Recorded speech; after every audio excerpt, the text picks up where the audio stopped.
Hi everyone, Kay Berkner here today with Dr. Tom Phelan, author and creator of 123 Magic and the author of The Manager Mom Epidemic. Dr. Phelan, welcome. Good morning, Kay. How are you doing? I'm doing well, and you? Pretty good, pretty good. Good, glad to hear it. So today we are talking about lying, specifically when kids are lying. Dr. Phelan, can we start out and have you tell us why do kids tell lies? Well, there are basically two reasons that kids tell a lie. One, the least frequent, is to build themselves up into something they're not and impress people. I had a little boy once told stories after summer break about having been to India and seeing tigers and riding on elephants, and none of it was true. The little boy wasn't psychotic. He just wanted to impress people. The biggest issue with lying, though, is lying to avoid trouble, get out of trouble, avoid trouble, cover a mistake or whatever. And this by far is the biggest reason for lying, I think, in kids as well as adults. And it's very important for parents to understand that. Otherwise, they don't have a necessary perspective on what's going on when a kid's lie. Absolutely. And, parents, I think, often get very upset when their child is lying, especially if they're lying to get out of trouble. No, I didn't break that. It wasn't me. I didn't spill that on the floor. It was my sister. What impact can a mad parent have on a child when it comes to that lying behavior? Well, to put it very simply, when you get mad, super mad at a child, there are two things wrong with that. One is it's not a good self-esteem booster for the child, and you're overreacting. You're treating the issue as if it's a felony instead of a misdemeanor. The second thing is you're going to increase the chances that that child will lie next time, because in the pinch, when it's time to talk about something and the child has a choice of I'm going to tell the truth or not, they're going to remember how mad you got. So their first choice is going to be and try and get out of it. And it makes the problem much worse. So actually has the opposite of the intended effect of stopping the behavior. Yeah. So you do say in the book that counting doesn't work for lying, which may be surprising to some people because lying feels like a stop behavior, right? Like this is a behavior that we want the child to stop. Tell us why counting is not going to be effective when dealing with lying. Yeah, you're absolutely right. It is an obnoxious behavior to stop behavior. We want them to quit it and so on, you would think. But lying is usually kind of a one-shot deal. And so if they lie and you say that's one, and then they stop lying and the whole conversation is over, you've just lost because you haven't found out exactly what happened and so on, and you haven't really dealt with it. So it's not really, even though it's an obnoxious behavior, it doesn't really work so well because lying tends to be a one-time thing. And if you keep pressing them on it, then they may tell more lies, and you keep counting. They're at 3. They still told 3 lies to get there, and nothing has been solved.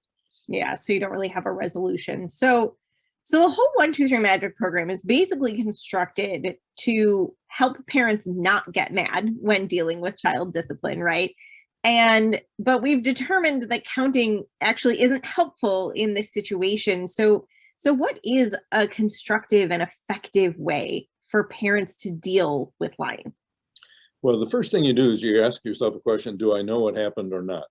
And there's 2 different strategies depending on if you know what happened or not. So if you know what happened, you heard the lamp fall in the other room when your son was playing with the dog. The only 2 of them were in there, and you go in there and say, who broke the lamp? And he says the dog, or I don't know, or whatever.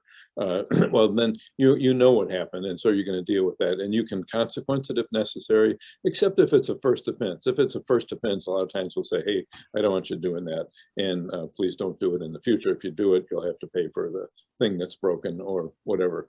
If you don't know what happened, it's a different story, and you have to kind of, so you want to try and get information about what happened. Maybe the lamp broke, you found it later or whatever, and so you ask the child for information. You accept what they say, and if you find out later that they lied, then you can consequence them for the lie as well as whatever the misbehavior was that occurred. So the first thing, what do you do about lying? Ask yourself the question first, do I know what happened, or do I not know what happened? And a lot of times you'll know what happened and the kids will deny it anyway. And so this is not a court of law. If you're pretty sure, you can consequence them. And some kids will tantrum and they'll say, you're treating me unfairly. I didn't do it. I didn't do it. I didn't do it. And so on and so forth. You still consequence them. If you find out later that you were wrong, then you apologize and undo it. But pretty sure is good enough here. Okay, great. And what types of consequences might parents use if a child, whether a child, kind of gives up the lie right away or kind of holds on to it? What sorts of consequences may be a good place to start? Yeah. Well, one consequence, say something's broken, they did break the lamp, they could help you pay for it. So I thought that's called natural consequence or a logical consequence and so on. You can also use other fines. I mean, break time or timeout for smaller things is okay. You can you have the kids do either community service or write a paper about the issue that you were just dealing with, and things like that. I think one of the important things about consequencing is don't overdo it. I had a family once, their kid stole a bike. He was 10 years old and they grounded him for a year. Well, that's right. It's like that's way overdoing it. So if you're mad about, maybe they lied and then you found out what they did and now you're mad about the lie and what they did, so you say you're grounded for a year, that's going to just cause a big war. So try and be reasonable. As you were saying before, one of the things is to minimize your anger and be reasonable when you're disciplining your kids.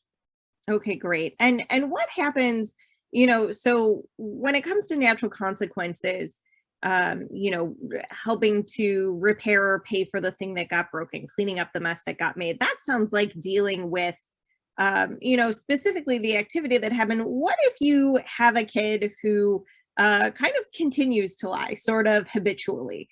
What types of actions might you take then? Do you continue to use natural consequences, or is there a separate action step that you should employ? Well, it kind of depends. I'll give you an example. That one of the most common lies, it has to do with homework. Is your homework done? Yep. Homework done? Yep. Homework done? Yep. A kid says that every day. Thursday, the teacher calls, said he hasn't done anything all week. So what is the child lying about? Well, they're lying to cover up a misbehavior. What's the misbehavior here? It's not doing the homework. What do we have to do for these chronic things? We have to come up with a system for homework. We have to fix the homework problem. And so lots of kids is sneaking candy in bed or whatever, whatever, not doing their homework.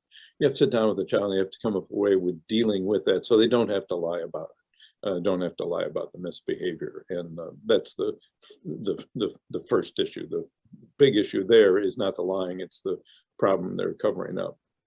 Got it. So if a child is sort of lying frequently, sort of take a look at what is actually the root behavior there. What is causing it? Why are they not wanting to tell you the truth? And dealing with that, which should naturally deal with the lying because they won't have anything to lie about anymore.